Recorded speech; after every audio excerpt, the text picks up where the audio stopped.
इस बार ऐसा क्या बड़ा बदलाव होने जा रहा है कि नीतीश कुमार को हटाकर किसी नई पार्टी को जनता मौका देगी? इसलिए कि लोगों ने लालू का जंगल राज देखा हुआ है।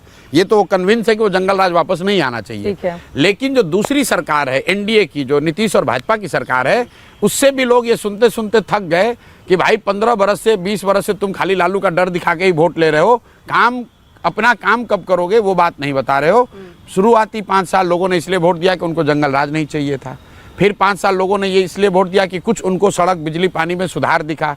लेकिन पिछले 10 वर्षों में एनडीए की जो उपलब्धि है वो करीब करीब शून्य रही है, सिवाय इसके कि भाई अगर हमको नहीं वोट दोगे तो लालू आ जाएंगे।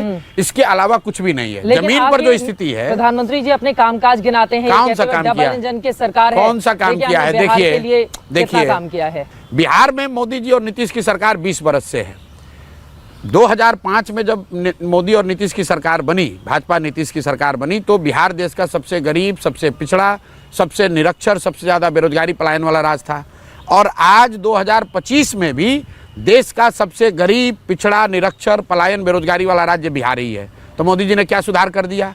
और इसीलिए मैं बिहार के लोगों को बता रहा हूं कि अगर मोदी जी 10 वर्ष में गुजरात सुधारने का दावा करते हैं तो भाई तुम 20 वर्ष में बिहार के लिए कुछ क्यों नहीं कर पाए? बाद चुनाव का ऐलान हो जाएगा बिहार के लिए, क्या है तैयारी जनसुराज की? पूरे देश के लोगों के लिए अप्रत्याशित नतीजे बिहार से हम लोग भेजेंगे। लोग देखेंगे नवंबर में कि बिहार में कितनी बड़ी राजनीतिक परिवर्तन की शुरुआत हो रही है।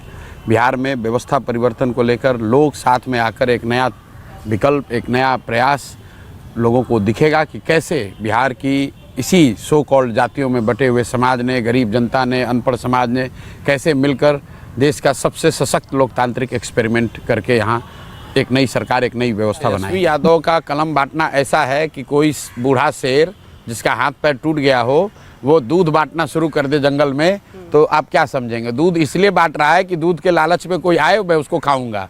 तेजस्वी यादव कलम वाले नेता नहीं, ये कट्टा वाले नेता हैं। जब इनके माँ बाप की सरकार थी तो बिहार में सबसे ज़्यादा अवैध कट्टे बनते थे। तो आज भी इनकी जब सरकार बनेगी तो ये बालू माफिया, शराब माफिया, कट्टा, अपहरण, रंगदारी, इससे बाहर ये लोग नहीं निकल सकते हैं। कलम क्यों बांट रहे हैं? कलम इसलिए बांट रहे हैं कि किसी तरह जनता को बेवकूफ़ बनाया जाए कि भैया हमको भी शिक्षा की समझ है।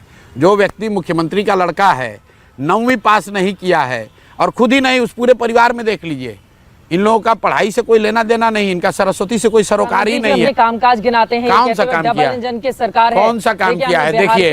देखिए काम किया है मोदी जी खुद ही कहते हैं कि गुजरात में मैं 2002 में गया, उससे पहले गुजरात में बड़ी हालत खराब थी, और 10 वर्षों के अपने शासनकाल में मोदी जी का दावा है कि उन्होंने गुजरात को बिल्कुल ट्रांसफॉर्म कर दिया। इसका मतलब यह है कि किसी राज्य को सुधारने के लिए 10 साल, मोदी जी के शब्दों में ही बहुत लंबा समय है। बिहार में मोदी जी और नीतीश की सरकार 20 बरस से है। 2005 में जब मोदी और नीतीश की सरकार बनी, भाजपा नीतीश की सरकार बनी, तो बिहार देश का सबसे गरीब, सबसे पिछड़ा, सबसे निरक्षर, सबसे ज़्यादा बेरोजगारी पलायन वाला राज्य था। और आज 2025 में भी देश का सबसे गरीब, पिछड़ा, निरक्षर, पलायन, बेरोजगारी वाला राज्य बिहार ही है। तो मोदी जी ने क्या सुधार कर दिया? और इसीलिए मैं बिहार के लोगों को बता रहा हूं कि अगर मोदी जी 10 वर्ष में गुजरात सुधारने का दावा करते हैं तो भाई तुम 20 वर्ष में बिहार के लिए कुछ क्यों नहीं कर पाए?